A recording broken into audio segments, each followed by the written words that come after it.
يا خالقنا يا رب لعبيدك الدار. محرم الحرام کا مبارک مہینہ اس کی ابتدا بھی ہونے والی ہے. اسی مناسبت سے آج ہمارا درس ہے کہ خواتین محرم کا مہینہ کس طرح گزاریں.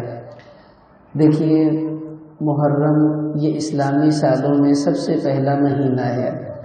جیسا کہ انگریزی مہینوں کی ابتدا جنوری سے ہوتی ہے اور سال ختم ہوتا ہے دسمبر پر، تو اسلامی سال کی ابتدا جو ہے وہ محرم کے مہینے سے ہوتی ہے. گویا کہ اب جب محرم آئے گا تو اسلام میں نیا سال شروع ہو جائے گا، اور آخری مہینہ ذی الحجہ کا ہوتا ہے جو ابھی ختم ہونے والا ہے. تو اس لیے اسلامی مہینوں کا نام یاد رکھنا یہ بھی ہم مسلمانوں کے لیے ضروری ہے کہ ہم اسلامی مہینوں کے نام بھی یاد کریں.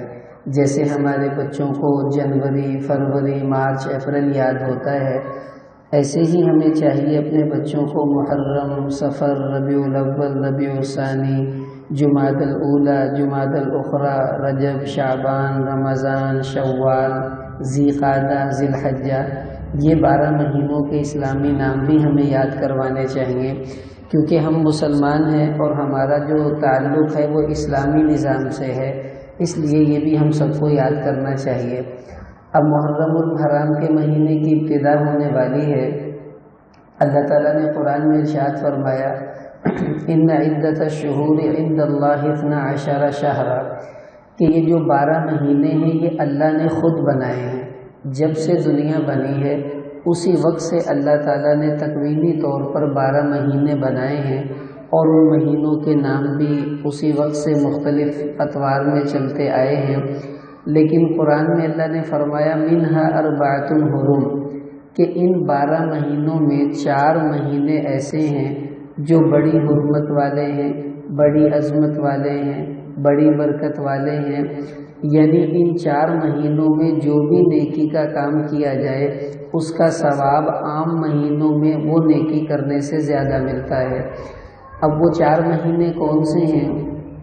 3 مہینے تو لگاتار ہیں، ذی قعدہ جو پچھلا مہینہ تھا، ذی الحجہ جو اب چل رہا ہے، اور تیسرا محرم جو ابھی آنے والا ہے.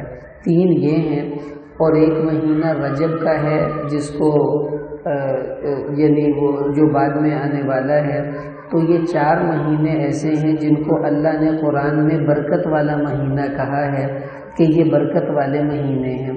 ان میں سے ایک محرم کا مہینہ ہے. ترمذی شریف کی حدیث آتی ہے، نبی کریم صلی اللہ علیہ وسلم نے محرم کے مہینے کے بارے میں ارشاد فرمایا کہ فَإِنَّهُ شَهْرُ اللَّهِ، کہ محرم کا مہینہ یہ اللہ کا مہینہ ہے. ویسے تو سارے مہینے ہی اللہ کے ہیں، لیکن جیسے ماں اس کے مختلف بچے ہوتے ہیں تو ایک بچے سے ماں کو زیادہ ہی پیار ہوتا ہے تو اس کو اپنی گود میں لے کر کہتی ہے یہ میرا بیٹا ہے، حالانکہ باقی بھی اس کے ہی ہیں، لیکن اظہار محبت اس طرح ماں کرتی ہے. ایسے ہی 12 کے 12 مہینے اللہ ہی کے ہیں، لیکن اللہ تعالیٰ نے جو محرم کا مہینہ ہے اس کو اتنی خصوصیت بخشی ہے کہ نبی کریم صلی اللہ علیہ وسلم نے فرمایا فَإِنَّهُ شَهْرُ اللَّهِ، کہ محرم کا مہینہ جو ہے یہ اللہ تعالیٰ کا مہینہ ہے، اور اس کو حضور علیہ السلام نے اللہ کی طرف منسوب کیا کہ اس مہینے کی اہمیت لوگوں کے دلوں میں واضح ہو جائے. اب محرم کے مہینے میں ہم نے کیا کام کرنے ہیں اور کس طرح ہمیں محرم کا مہینہ گزارنا چاہیے وہ ابھی عرض کرنا ہے. موٹی موٹی بات سمجھنے کے 4 کام ہیں صرف جو ہمیں محرم کے مہینے میں کرنے چاہیے، صرف 4 کام. سب سے پہلا کام کیا ہے؟ اللہ کے حضور اپنے گناہوں کی سچی توبہ کرنا. یہ سب سے پہلا کام جو اللہ تعالیٰ نے ہر مسلمان کے ذمہ لگایا ہے، اور یہ کام ہم سب کو کرنا ہے کہ اللہ سے اپنے گناہوں کی سچی توبہ کرنا. کیوں؟ ترمذی شریف کی حدیث ہے، نبی کریم صلی اللہ علیہ وسلم نے فرمایا فیہ یوم تاب فیہ علی قوم، کہ محرم کے مہینے میں ایک دن ایسا آتا ہے کہ جس میں اللہ تعالیٰ نے بنی اسرائیل کی توبہ کو قبول فرمایا تھا. وَيَتُوبُ فِيهِ عَلَى قَوْمٍ، اسی لیے اس مہینے میں بعد میں آنے والی امت یعنی امت محمدیہ ہم لوگ اللہ تعالیٰ اس امت کی توبہ کو بھی اس مہینے میں قبول فرمائیں گے۔ تو گویا کہ اس مہینے کو توبہ کی قبولیت کا مہینہ نبی کریم صلی اللہ علیہ وسلم نے خود فرمایا ہے۔ تو اس سے پتہ چلا کہ اس مہینے میں توبہ کرنے سے انسان کی توبہ عام دنوں سے زیادہ جلدی قبول ہو جاتی ہے، اور اس مہینے میں کی ہوئی توبہ کی برکت عام دنوں سے زیادہ نظر آتی ہے۔ اس لیے یہ مہینہ جو ہے یہ توبہ کا مہینہ ہے۔ سب سے پہلا کام یہ کہ پورے محرم میں اللہ سے اپنے گناہوں کی ہمیں معافی مانگتے رہنا چاہیے۔ دیکھیں اللہ تعالیٰ بہت کریم ذات ہے۔ علماء فرماتے ہیں کہ گناہ گار اس کو نہیں کہتے جو گناہ کرتا ہے، گناہ گار اس کو کہتے ہیں جو گناہ کرنے کے بعد توبہ نہیں کرتا۔ اس لیے کہ جس سے گناہ ہو جائے اور وہ بعد میں اللہ پاک سے توبہ کر لے تو اللہ تعالیٰ اس کے سب گناہوں کو معاف فرما دیتے ہیں۔ حدیث میں آتا التائب من الذنب کمن لا ذنب لہ، جو اپنے گناہوں سے سچی توبہ کر لے اللہ تعالیٰ اس کو ایسے معاف کرتے ہیں کہ ایک گناہ کا دھبا بھی اس کے اعمال نامے میں باقی نہیں رہتا، سب گناہ اللہ معاف کر دیتے ہیں۔ اس لیے ہم سب گنہگار ہیں، چھوٹے موٹے گناہ ہم سے ہوتے رہتے ہیں، تو یہ مہینہ توبہ کا مہینہ ہے۔ اب اس مہینے میں اللہ سے ہم نے توبہ کرنی ہے، ہر وقت اپنے اللہ کو منانے کی فکر میں لگے رہنا۔ دیکھیے ہم نے اس اللہ سے معافی مانگنی ہے جو بڑا ہی کریم ہے، خود معاف کرنے والا ہے اور معاف کرنے کو پسند بھی کرتا ہے۔ بخاری شریف میں حدیث آتی ہے، ایک آدمی مرنے لگا تو مرتے وقت اس نے اپنے بچوں کو بلایا اور ان سے کہا کہ بیٹا جب میں مر جاؤں تو میری لاش کو جلا دینا، اور جو راکھ ہے کچھ دبا دینا، کچھ اڑا دینا، کچھ پانی میں بہا دینا۔ بچوں نے ایسے ہی کیا، باپ مرا تو اس کی لاش کو جلایا، اس کی راکھ اسی طرح تقسیم کر دی۔ تو اللہ تعالیٰ نے اس آدمی کو زندہ کر لیا اور اس سے یہ پوچھا ہے میرے بندے یہ بتا تو نے یہ سب کھیل کیوں کھیلا کہ اپنے آپ کو جلوایا، پھر اپنی راکھ کو اس طرح تو نے تقسیم کروایا، آخر تجھے اس کی کیا ضرورت پیش آئی؟ تو وہ بندہ کیا کہتا ہے، اے میرے رب میں بڑا گناہ گار تھا، گندا تھا، اور مجھے تیرا سامنا کرنے سے ڈر لگتا تھا، میں نے سوچا شاید ایسا کرنے سے تو مجھے زندہ نہیں کرے گا، تو خوف من کا، صرف تیرے خوف کی وجہ سے میں نے یہ سب کام کیا تھا۔ تو اللہ تعالیٰ نے ارشاد فرمایا، اے میرے بندے جب مرتے مرتے تو مجھ سے ڈر ہی گیا، اب میں تجھ سے کیا حساب لوں جب میں نے تجھے معاف کر دیا۔ اس کریم ذات سے ہم نے معافی مانگنی ہے، اس لیے گھبرانا نہیں ہے۔ اپنے اللہ سے جتنے بھی گناہ ہو گئے، جیسے کیسے بھی گناہ ہیں، بس معافی مانگ لے، وہ معاف کرنے والا ہے۔ تو سب سے پہلا کام اللہ کے نبی نے ہمیں جو بتایا ہے وہ یہ ہے کہ اس مہینے میں ہم نے اپنے گناہوں کی توبہ کرنی ہے، اللہ سے معافی مانگنی ہے۔ دوسرا کام جو اس مہینے میں کرنے کا ہے اور بڑی فضیلت والا ہے وہ ہے محرم کے مہینوں میں روزے رکھنا۔ مسلم شریف کی حدیث ہے، نبی کریم صلی اللہ علیہ وسلم نے فرمایا کہ افضل الصیام بعد رمضان شہر اللہ المحرم، کہ رمضان کے مہینے کے بعد سب سے زیادہ فضیلت والا روزہ اگر کسی مہینے کا ہے تو وہ محرم کا روزہ ہے، کہ محرم کے روزوں کی فضیلت رمضان کے بعد سب سے زیادہ جو ہے وہ بتائی جاتی ہے۔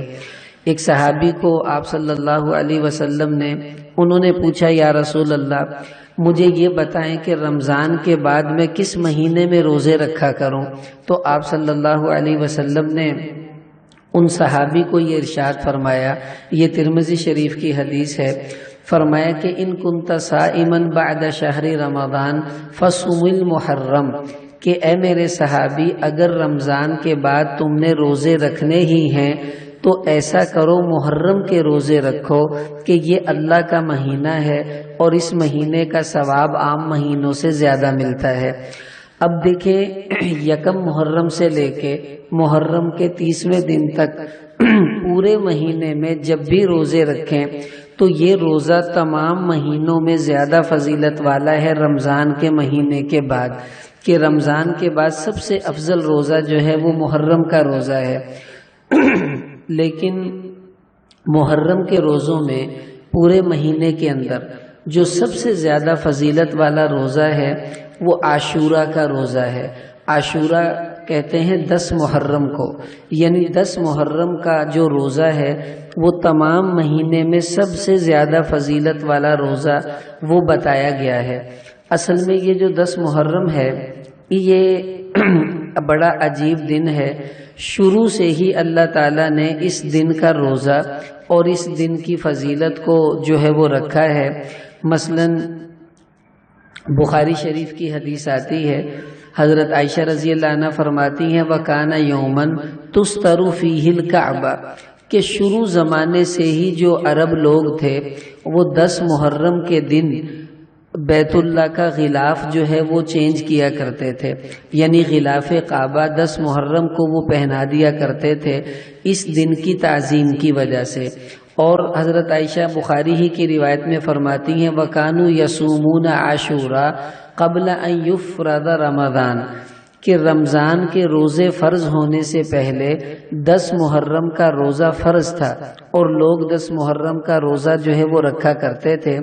تو یہ 10 محرم کا روزہ پہلے مسلمانوں پر فرض تھا، لیکن جب اللہ تعالیٰ نے رمضان کے روزے فرض کر دیے تو اس کی فرضیت ختم ہو گئی، اور آپ صلی اللہ علیہ وسلم نے کہہ دیا اب کوئی رکھے گا تو اسے ثواب ملے گا اور کوئی نہ رکھنا چاہے تو اس پر کوئی گناہ نہیں ہے۔ اور یہ وہ روزہ ہے جو صرف مسلمان ہی نہیں بلکہ دوسرے جو مذہب کے لوگ تھے یہود وغیرہ وہ بھی رکھا کرتے تھے۔ مسلم شریف کی حدیث ہے، آپ صلی اللہ علیہ وسلم جب مدینہ تشریف لائے ہجرت کر کے تو وہاں پر آپ نے دیکھا کہ یہودی تھے اور وہ 10 محرم کا روزہ رکھا کرتے تھے۔ تو آپ صلی اللہ علیہ وسلم نے پوچھا بھئی تم 10 محرم کا روزہ کیوں رکھتے ہو؟ تو یہودی کہنے لگے کہ ھذا یوم عظیم انجی اللہ فیہ موسیٰ وقومہ، کہ اے اللہ کے نبی یہ جو 10 محرم کا دن ہے یہ بہت عظمت والا دن ہے، اس دن اللہ تعالیٰ نے موسیٰ علیہ السلام اور ان کی قوم کو نجات دی تھی۔ وغرق فرعون وقومہ، اور فرعون اور اس کے لشکر کو اللہ تعالیٰ نے دریا میں غرق کر دیا تھا۔ فصامہ موسیٰ شکرا فنحن نصومہ، تو اس وجہ سے موسیٰ علیہ السلام نے 10 محرم کو روزہ رکھا تھا شکرانے کے طور پر۔ تو یا رسول اللہ ہم بھی موسیٰ علیہ السلام کی وجہ سے آج 10 محرم کا روزہ رکھتے ہیں شکرانے کے لیے۔ تو حضور صلی اللہ علیہ وسلم نے فرمایا کہ فَنَحْنُ أَحَقُّ وَأَوْلَى بِمُوسَىٰ مِنْكُمْ، کہ ہم موسیٰ علیہ السلام سے زیادہ تعلق رکھتے ہیں تمہاری نسبت سے، کہ ہمارا تعلق تمہارے سے زیادہ ہے موسیٰ علیہ السلام سے۔ تو حدیث میں آتا فَصَامَهُ رَسُولُ اللَّهِ وَأَمَرَ بِصِيَامِهِ، تو نبی کریم صلی اللہ علیہ وسلم نے خود بھی 10 محرم کا روزہ رکھا اور مسلمانوں کو بھی حکم دیا کہ تم بھی 10 محرم کا روزہ رکھا کرو۔ تو یہ روزہ ابتداء میں فرض تھا لیکن بعد میں اللہ نے اس کو سنت بنا دیا، اب یہ فرض نہیں ہے، بڑی فضیلت والا ہے۔ اور اس کی فضیلت کیا ہے؟ مسلم شریف کی حدیث ہے، آپ صلی اللہ علیہ وسلم نے فرمایا کہ سیام یوم عاشوراء احتسب علی اللہ ان یکفر السنۃ التی قبلہ، کہ جو آدمی 10 محرم کا روزہ رکھے گا اللہ کے نبی فرما رہے مجھے پوری امید ہے اللہ تعالیٰ اس کے پچھلے سال کے گناہوں کو معاف فرما دیں گے اور یہ روزہ اس کے 1 سال کے گناہوں کا کفارہ بن جائے گا۔ کتنی بڑی فضیلت ہے، ایک دن کا روزہ رکھنا ہے اور 1 سال کے گناہوں کا کفارہ یہ روزہ بن جائے، یہ ہمارے لیے بہت بڑی سعادت کی بات ہے۔ اب اس میں تھوڑے سے کچھ مسائل ہیں روزے کے، وہ سمجھ لیجئے کہ یہ جو 10 محرم کا روزہ ہے، آپ صلی اللہ علیہ وسلم اور صحابہ نے 10 محرم کا روزہ رکھا، لیکن یہودی بھی 10 محرم کا روزہ رکھتے تھے۔ تو حضور صلی اللہ علیہ وسلم کو یہ بات بالکل پسند نہیں تھی کہ ہمارا کوئی کام بھی یہودیوں جیسا ہو، غیر مسلموں جیسا ہو۔ عبادت میں بھی ہمارے نبی غیروں کے طریقے کو پسند نہیں کرتے تھے۔ تو ہم سوچیں ہم مسلمانوں نے تو پوری زندگی غیروں والی اپنائی ہے، یہ کتنے بڑے دکھ کی بات ہے۔ تو حضور علیہ السلام نے فرمایا خالف الیہود، کہ اے مسلمانوں تم نے یہودیوں کی مخالفت کرنی ہے۔ کیسے کرنی ہے؟ مسلم شریف کی حدیث میں آپ علیہ السلام نے فرمایا فَإِذَا كَانَ الْعَامُ الْمُقْبِلِ إِن شَاءَ اللَّهُ سُمْنَ الْيَوْمَ التَّاسِعَ، فرمایا کہ اب اگر آئندہ سال آیا اور میں زندہ رہا اگلے سال، تو پھر میں 10 محرم کے ساتھ 9 محرم کا روزہ بھی رکھوں گا۔ یعنی یہودی تو صرف 10 محرم کا رکھتے ہیں، تو فرق کیسے ہوگا کہ مسلمان ایک روزہ ساتھ ملائیں گے، 9 اور 10 محرم کے 2 روزے رکھیں گے، یا 10 اور 11 محرم کے 2 روزے رکھیں گے۔ تو یہودی صرف ایک رکھتے تھے، مسلمان پھر 2 رکھنے لگے۔ لیکن اللہ کی شان کہ اگلے سال آنے سے پہلے نبی کریم صلی اللہ علیہ وسلم کا وصال ہو گیا اور آپ دنیا سے تشریف لے گئے۔ تو حضور علیہ السلام اپنی زندگی میں یہ فرما گئے تھے، مسند احمد کی روایت ہے کہ سومو قبلہ یومن او بعدہ یومن، کہ یا تو 10 محرم سے پہلے والا ایک دن اس کو ساتھ ملاؤ، یعنی 9 اور 10 محرم کا روزہ رکھو، یا اس کے بعد والا دن ساتھ ملاؤ، یعنی 10 اور 11 محرم کا روزہ رکھو۔ تو یہ 2 روزے رکھنا زیادہ اچھا ہے۔ لیکن اگر کوئی 2 روزے نہیں رکھ سکتی، اس کو بیماری ہے، تکلیف ہے، عذر ہے، تو کوئی بات نہیں، اگر ایک روزہ صرف 10 محرم کا بھی رکھ لیں گی تو انشاءاللہ سنت کا ثواب مل جائے گا، کیونکہ اللہ کے نبی نے یہ یہودیوں کی مشابہت کی وجہ سے منع کیا تھا، اور آج کل یہ مشابہت جو ہے وہ نہیں پائی جاتی، کیونکہ اب یہودی کوئی بھی ایسے نہیں ہیں جو 10 محرم کو روزہ رکھتے ہوں۔ اس لیے علماء فرماتے ہیں اگر آج کے زمانے میں ایک ہی روزہ کوئی رکھ لے تو وہ بھی گناہ گار نہیں ہے، اس کو انشاءاللہ ثواب مل جائے گا، لیکن زیادہ افضل یہ ہے کہ ایک روزہ ساتھ ملا لیا جائے، 9 اور 10 کا، یا 10 اور 11 محرم کے، یہ 2 روزے رکھنے چاہیے۔ پھر یہ روزہ چونکہ نفلی روزہ ہے، اس لیے رات کو نیت کر کے سونا کوئی ضروری نہیں ہے، اور صبح اٹھ کر سحری کر کے بھی یعنی کوئی لازمی نہیں۔ یعنی اگر کسی مستورات میں سے کسی کی آنکھ نہیں کھلی اور وقت گزر چکا ہے سحری کا، تو اگر بغیر سحری کھائے بھی وہ روزے کی نیت بعد میں کر لیں گی تو ان کا روزہ ہو جائے گا، کیونکہ سحری کھانا سنت ہے، کوئی فرض واجب نہیں ہے۔ لیکن ایک بات یہ بھی یاد رکھ لیں کہ نیت کب تک کر سکتی ہیں؟ زوال سے تقریباً 1 گھنٹہ پہلے تک، تقریباً آج کل 11 بجے، کہ اگر کوئی سو کر مثلاً اٹھی ہے 9 بجے 10 بجے، اب وہ چاہتی ہے کہ میں آج کا روزہ رکھ لوں اور ابھی تک کچھ کھایا پیا بھی نہیں ہے، تو اگر اب 11 بجے سے پہلے کوئی نیت کر لے گی تو اس کا وہ روزہ شمار ہو جائے گا اور اللہ اس کو ثواب دے دیں گے۔ لیکن اگر 11 بجے کا وقت گزر گیا، 11:30 پونے 12 اسے یاد آیا، چاہے اس نے کچھ نہیں بھی کھایا، اب اگر نیت کرے گی تو اب اس کا روزہ نہیں ہوگا۔ اس لیے بہتر ہے رات کو نیت کر کے سو جائیں کہ میں نے صبح روزہ رکھنا ہے، آنکھ نہ بھی کھلی تو آپ کا روزہ ہو جائے گا، چاہے آپ کی آنکھ جب مرضی کھلے۔ اور یہ بھی سمجھ لیں کہ ٹائم دیکھ کر روزے کو جو ہے وہ چلانا چاہیے۔ آج کل تقریباً 4:23 پر روزے کا ٹائم ختم ہو جاتا ہے، تو بعض عورتیں کہتی ہیں جب تک اذان ہوتی ہے اس وقت تک کھاتے ہیں، ایسی بات نہیں ہے، اس لیے کہ اذان تو ٹائم کے کافی دیر بعد دی جاتی ہے۔ مثلا اگر 23 منٹ پہ روزے کا ٹائم ختم ہو رہا ہے تو اذان اکثر 30 منٹ پر ہوتی ہے، 5-7 منٹ کے بعد۔ اس وقت اگر کوئی کھا رہی ہوگی تو پھر اس کا روزہ بالکل نہیں ہوگا، اس لیے ٹائم دیکھ لیں، بس 4 آپ نے 4:15 سے پہلے تک سحری کر لینی ہے۔ آج کل جو ٹائم ہے 4:23 تک روزے کا ٹائم ہے، اس کے بعد ختم ہو جائے گا۔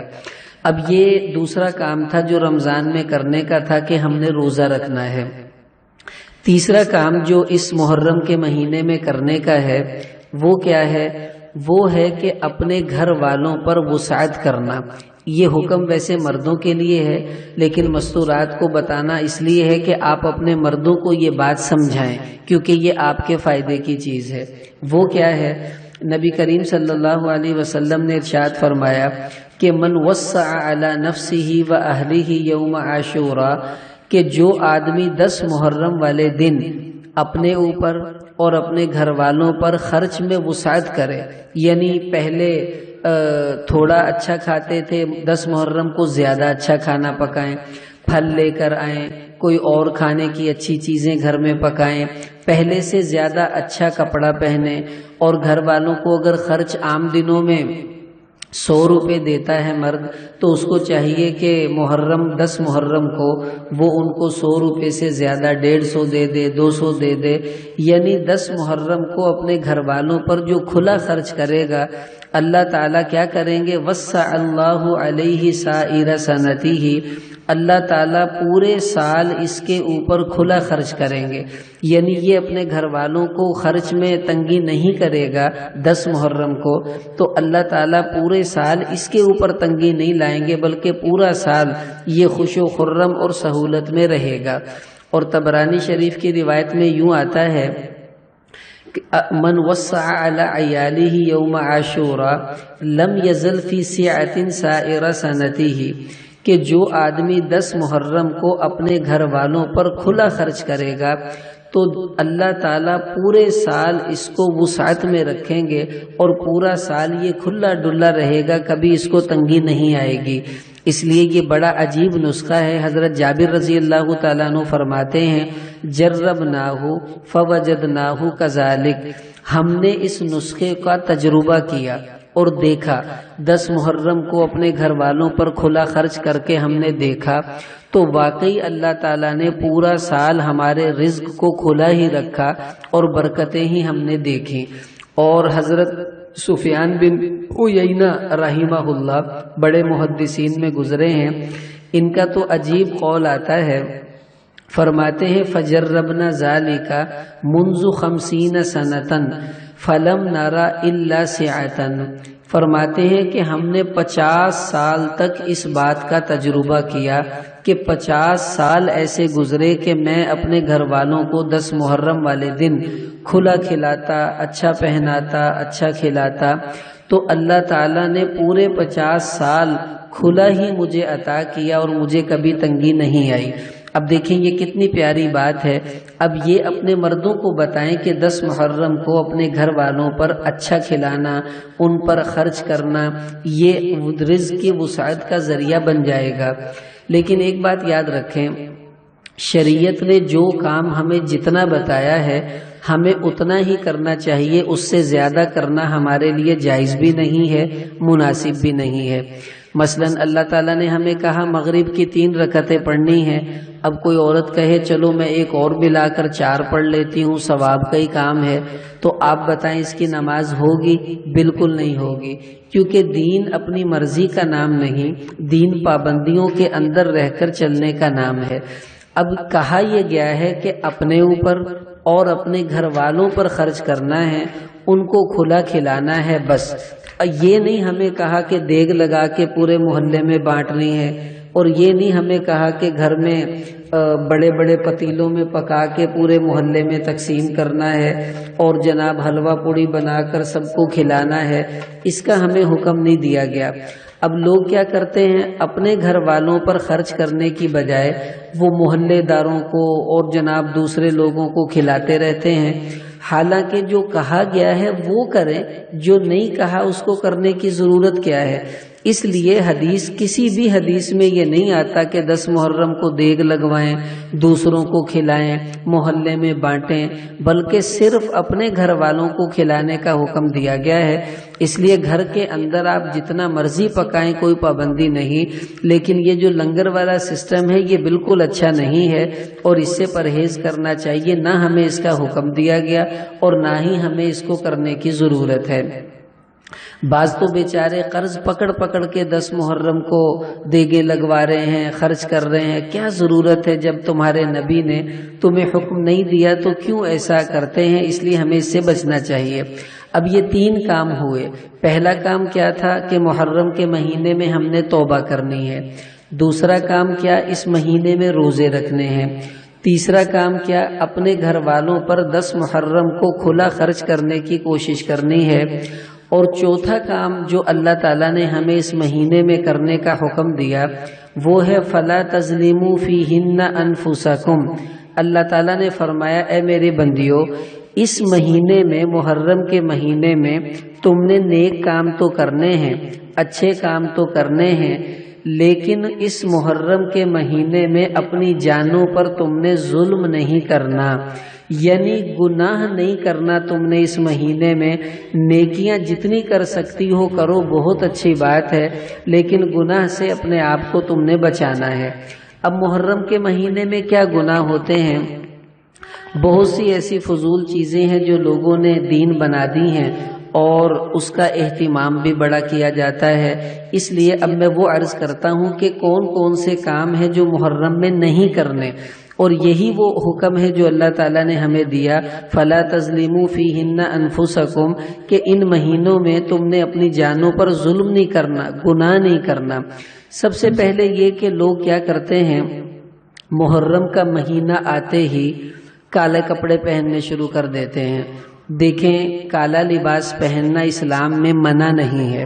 آپ عام دنوں میں کالے کپڑے پہنے، کوئی بات نہیں، چیک والے ہوں، گوٹا اور جناب اس کے اوپر آپ لیس وغیرہ لگا لیں، کوئی حرج نہیں ہے۔ پورا کالا لباس بھی پہن لے تب بھی عورت کے لیے جائز ہے، کوئی منع نہیں ہے۔ لیکن محرم کے مہینے میں چونکہ اسے سوگ کی علامت سمجھا جاتا ہے اور اہل تشیع وہ محرم کے مہینوں میں کالے کپڑے پہنتے ہیں، اس وجہ سے کوشش یہ کریں کہ یکم محرم سے لے کے 10 محرم تک ہم مسلمان عورتوں کو کالا لباس نہیں پہننا چاہیے، ورنہ لوگ ہمیں بھی شیعہ سمجھیں گے، ہمیں بھی سمجھیں گے یہ پیٹنے والی عورتیں ہیں، حالانکہ ہم تو ایسے نہیں۔ اس لیے عام دنوں میں آپ پہنیں کالا لباس، کوئی پابندی نہیں ہے، لیکن محرم کے مہینے میں کالا لباس مسلمان عورتوں کو نہیں پہننا چاہیے، کیونکہ اللہ کے نبی نے ہمیں خود ارشاد فرمایا کہ من تشبہ بقوم فہو منہم، کہ جو عورت جن لوگوں جیسا بننے کی کوشش کرے گی اللہ تعالیٰ اس کا حشر بھی ان لوگوں کے ساتھ فرمائیں گے۔ ایسا نہ ہو کہ ہم کالے کپڑے پہن کر شیعوں جیسے بننے لگیں اور کہیں اللہ ہمارا حشر بھی ان بدبختوں کے ساتھ نہ کر دیں۔ اس لیے ہمیں ان جیسا کوئی عمل نہیں اختیار کرنا۔ عام کپڑے پہنے جو آپ گھروں میں پہنتی ہیں، کالا لباس آپ پہن لیں، لیکن محرم میں نہیں، محرم کا مہینہ گزر جائے اس کے بعد آپ پہن لیں، کوئی پابندی نہیں، اور اسلام میں اس کے اوپر کوئی وعید بھی نہیں ہے کسی بھی قسم کی، نہ مردوں کے لیے نہ عورتوں کے لیے۔ صرف یہ ہے کہ اس مہینے میں پرہیز کرنا چاہیے تاکہ ہماری مشابہت دوسرے لوگوں سے نہ ہو۔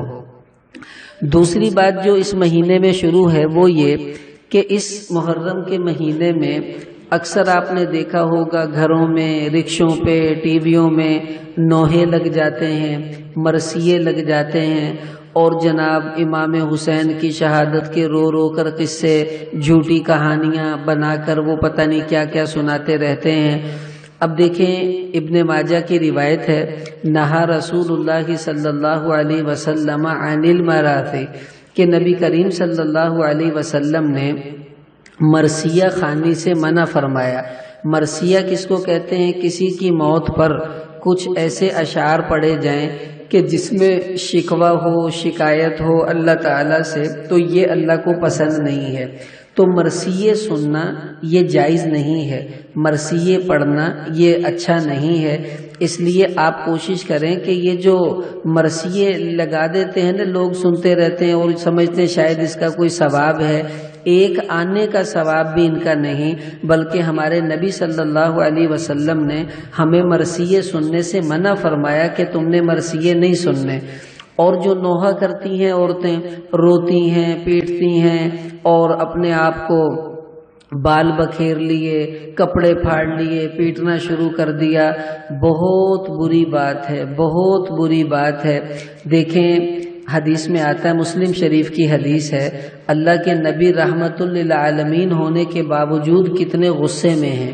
کیا فرمایا کہ انا بریء ممن حلق و سلق و خرق، کہ جس عورت نے اپنے سر کے بال کٹوا دیے غم اور افسوس میں آ کر، یا اس نے اپنے چیخنا اور چلانا شروع کر دیا، یا اس نے اپنے کپڑے پھاڑ لیے، اللہ کے نبی فرما رہے میرا اس عورت سے کوئی تعلق نہیں ہے۔ جس نبی نے شفاعت کر کے ہمیں جنت میں لے جانا تھا، وہ کہہ رہا ہے کہ جس عورت نے یہ کام کیا، کپڑے پھاڑے، چیخی چلائی یا اپنے سر کے بال اتروا دیے، تو میرا اس سے کوئی تعلق نہیں۔ اور ایک حدیث میں آتا ہے، یہ نسائی شریف کی روایت ہے کہ ان رسول اللہ صلی اللہ علیہ وسلم لعن من حلق وسلق وخرق، کہ جس عورت نے اپنے کپڑے پھاڑے یا اس نے چیخو پکار کی یا اپنے سر کے بال کٹوائے، تو اللہ کے نبی صلی اللہ علیہ وسلم نے لعنت کی ہے ایسی عورت پر۔ اب بتائیں ہمیں کیا ضرورت ہے اپنے نبی کی لعنت کو اپنے سر میں ڈالیں؟ اس لیے نہ ہم نے نوحہ کرنا ہے، نہ ہم نے نوحہ سننا ہے، بلکہ حدیث میں تو یہاں تک آتا ہے کہ جو نوحہ کرنے والی عورت ہے اگر یہ توبہ نہیں کرے گی تو آپ صلی اللہ علیہ وسلم نے فرمایا یہ عورت دوزخ میں جائے گی سیدھی، اللہ تعالیٰ اس سے اتنے ناراض ہو جائیں گے۔ اس لیے یہ مرثیے سننا، نوحے سننا، یہ ہم مسلمانوں کا کام نہیں۔ ہاں ہم تلاوت سنیں، اللہ کے نبی کی نعت سنیں، کسی اچھے عالم کا بیان سنیں، یہ سننے کی چیزیں ہیں، تو یہ برا کام ہے، اس سے ہمیں بچنا چاہیے۔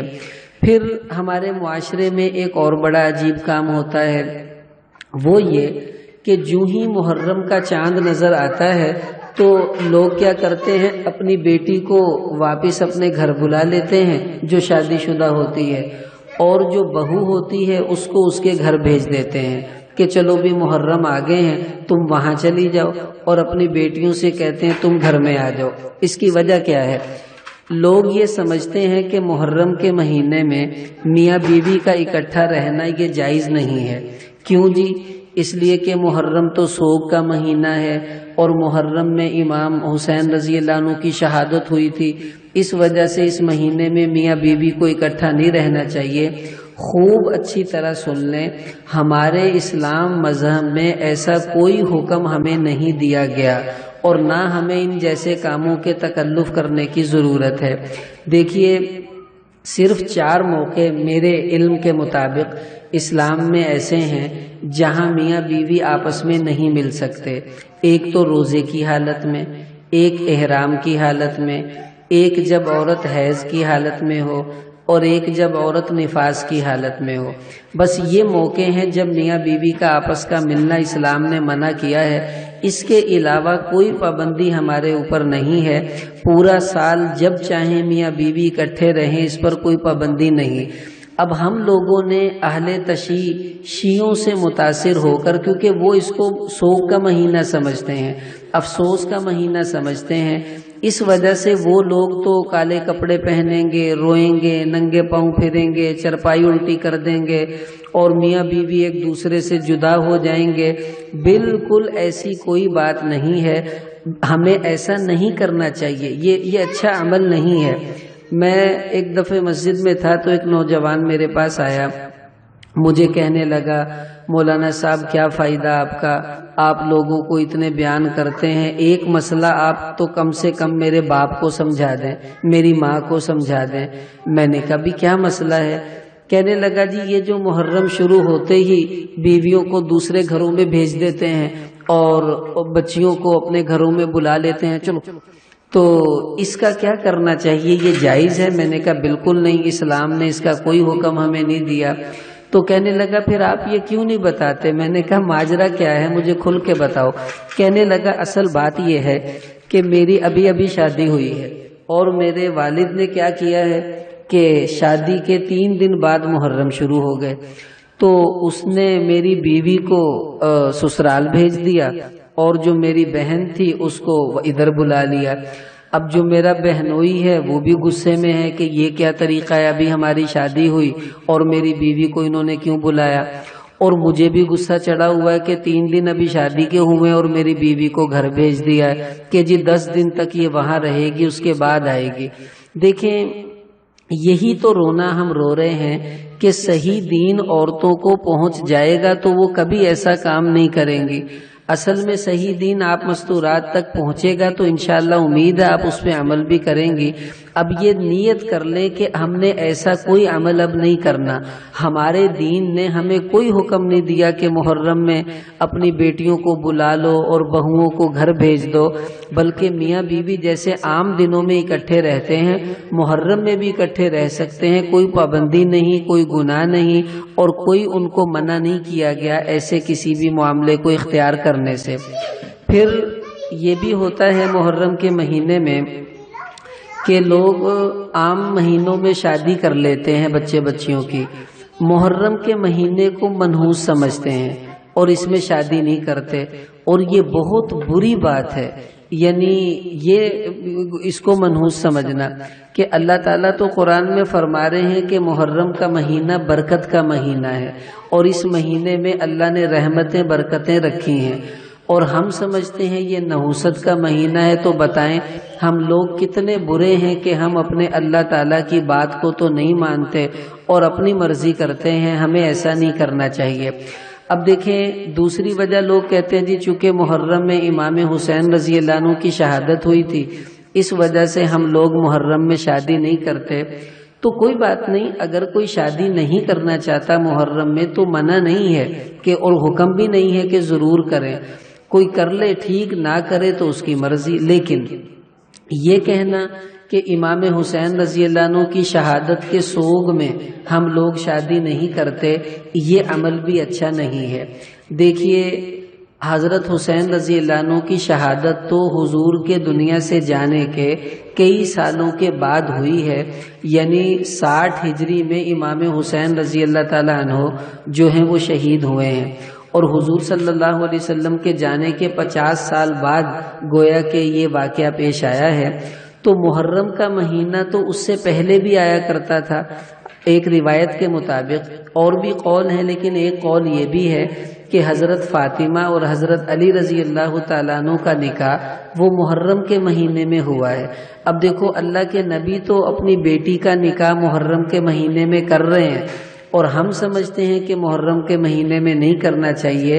میں یہ نہیں کہتا کہ آپ ضرور کریں، میں اتنا کہہ رہا ہوں کہ محرم کے مہینے میں نکاح کرنا منع نہیں ہے، برا نہیں ہے، کوئی کرنا چاہے تو کر سکتا ہے، کوئی پابندی اسلام ہمیں نہیں دیتا۔ لیکن لوگ کیا کہتے ہیں، نہیں جی اس میں تو سوگ ہے اس وجہ سے۔ اب دیکھیں سوگ کیا ہے کہ نبی کے نواسے شہید ہوئے، اس میں کوئی شک نہیں۔ اگر کسی کے جانے کے افسوس میں ہمیں شادیاں نہیں کرنی تو پھر ہمیں انصاف سے کام لینا چاہیے۔ مثلا ابھی محرم کا مہینہ جائے گا، اس کے بعد جو ہے ربیع الاول آئے گا 1 ماہ کے بعد۔ اب کتنے آپ میں سے ایسی بیٹھی ہوں گی عورتیں جن کے بیٹے بیٹیوں کی شادیاں ربیع الاول کے مہینے میں طے ہو چکی ہیں، حال بک ہو چکے ہیں، اور پوری دنیا کا اتفاق ہے کہ نبی کریم صلی اللہ علیہ وسلم کا انتقال جو ہے وہ ربیع الاول کے مہینے میں ہوا۔ اب حضور کے دنیا سے چلے جانے کا افسوس غم ہمیں نہیں ہے۔ سوچیں ذرا، اللہ کے نبی کے دنیا سے جانے سے بڑا کون سا سانحہ ہے جو اس کائنات میں پیش آیا ہوگا؟ تو جس مہینے میں ہمارا نبی دنیا سے گیا اس میں باجے بج رہے ہیں، بینڈ بج رہے ہیں، شادیاں ہو رہی ہیں، ہمیں کوئی غم نہیں اپنے نبی کے جانے کا۔ لیکن حضرت حسین رضی اللہ عنہ کا اتنا غم ہے کہ اس میں ہم شادیاں بھی نہیں کر رہے۔ اسی طرح یہ ابھی ذی الحجہ کا مہینہ جو چل رہا ہے، اس مہینے میں کتنی شادیاں ہوئی ہیں بڑی عید کے فوراً بعد، اور اس مہینے میں 18 ذی الحجہ کو حضور صلی اللہ علیہ وسلم کے دوہرے داماد حضرت عثمان رضی اللہ عنہ، جس کے گھر اللہ کے نبی کی 2 بیٹیاں تھیں، ایک حضرت رقیہ وہ فوت ہوئی تو ام کلثوم سے نکاح ہوا، تو ان کی شہادت ہوئی ہے ذی الحجہ میں، لیکن اس مہینے میں بھی ہم شادیاں کرتے ہیں۔ اگر انصاف کرنا ہے تو سب سے کریں، اگر نہیں کرنا تو پھر برابر رکھیں۔ تو اس لیے جس طرح ربیع الاول میں اللہ کے نبی کے انتقال اور وصال کا سانحہ ہوا، اس کے باوجود ہم مرد عورتیں شادی کرتے ہیں اور کوئی برا نہیں سمجھتے، تو محرم کے مہینے میں بھی شادی کرنا کوئی بری اور گناہ کی بات نہیں ہے۔ کرنا چاہیں تو کر سکتے ہیں، یہ برکت والا مہینہ ہے اور یہ کوئی ایسا مہینہ نہیں ہے۔ لیکن چونکہ اہل تشیع وہ اس مہینوں میں کوئی خوشی کا کام نہیں کرتے، اس وجہ سے انہوں نے اتنا اس مہینے کو برا کر کے پیش کیا ہوا ہے اور ڈرا دیا ہے لوگوں کو کہ کوئی بھی اس مہینے میں خوشی کا کام کرنے کو تیار نہیں ہوتا، حالانکہ اسلام کا ایسے کاموں سے کوئی تعلق نہیں ہے۔ پھر اس مہینے میں ایک اور کام بھی جو ہوتا ہے جو نہیں ہونا چاہیے، وہ کیا ہوتا ہے؟ آپ نے دیکھا ہوگا چھوٹے چھوٹے بچے زنجیریں باندھی ہوں گی، ننگے پاؤں ہوں گے اور گھروں میں آئیں گے اور آ کر کہیں گے جی امام حسین کا فقیر آیا ہے، اس کو کچھ پیسے دیں۔ اور کچھ عورتیں کہیں گی جی میں نے منت مانی ہوئی تھی کہ میں نے اپنے بچے کو امام حسین کا فقیر بنانا ہے، تو لہٰذا میرے بچے کے کپڑے دو، اس کی جوتیاں دو۔ یعنی لوگوں نے مانگنے کے عجیب عجیب طریقے ایجاد کر لیے ہیں۔ ان میں سے ایک یہ طریقہ بھی ہے کہ بچے کو کالے کپڑے پہناؤ، زنجیر باندھو اور لے جاؤ گھر گھر میں، کہیں سے 100، کہیں سے 500، کہیں سے سوٹ، کہیں سے جوتی۔ وہ تو پورے دن میں اچھی خاصی کمائی ہو جاتی ہے، اور ہم بے وقوف ایسی عورتیں ہیں کہ ہم ان کو پیسے بھی دے دیتی ہیں، کپڑے بھی دے دیتی ہیں۔ اب آپ ذرا غور سے دیکھیں، ہمارے نبی صلی اللہ علیہ وسلم نے کیا فرمایا کہ جو انسان بھیک مانگتا ہے قیامت والے دن وہ اس حال میں آئے گا کہ اس کے چہرے پر گوشت نہیں ہوگا۔ اللہ تعالیٰ کو پسند ہی نہیں کہ اللہ کے علاوہ کسی اور سے مانگا جائے۔ وہ نبی جس نے اللہ سے لینا سکھایا، اور وہ اہل بیت جنہوں نے سوائے اللہ کے کبھی کسی کے سامنے ہاتھ نہیں اٹھایا، اور وہ حسین جو خرچ کیا کرتا تھا، مانگا نہیں کرتا تھا، جو لوگوں کو دیا کرتا تھا، لوگوں کے سامنے فقیر بن کر نہیں رہا کرتا تھا۔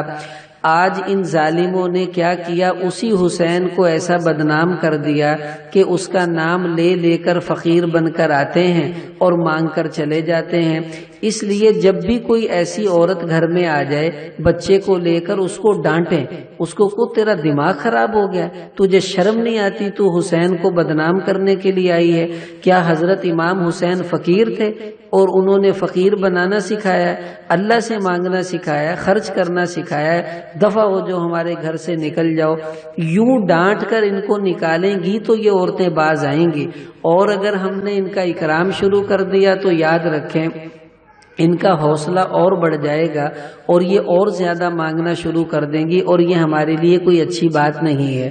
مجھے یاد ہے ایک دفعہ میرے والد مرحوم رحمت اللہ علیہ زندہ تھے، تو ہمارے گھر میں ایک عورت آ گئی ایسی بچے کو لے کے نا، تو آ کے کہنے لگی جی امام حسین دا فقیر آیا وا تے انو کچھ دیو۔ تو میرے والد صاحب نے اس بچے کو پکڑ کے نا کمرے میں بند کر دیا اور کہنے لگے انو اتھے بن جا، ہن امام حسین ہی آ کے انو چھڑاؤ گا، اسی نہیں انو چھڑنا۔ تو وہ پھر رونے لگ گئی بیچاری، تو روتی روتی اس عورت نے پھر کہا مجھے معاف کر دو، آئندہ میں ایسا کوئی کام نہیں کروں گی۔ پھر کہیں ہم نے اس کو چھوڑا۔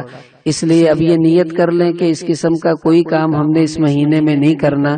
اللہ تعالی ہم سب کو ان تمام باتوں پر عمل کرنے کی توفیق عطا فرمائے اور ہمیں صحیح دین پر چلنے کی توفیق عطا فرمائے۔ وآخر دعوانا الحمدللہ رب العالمین۔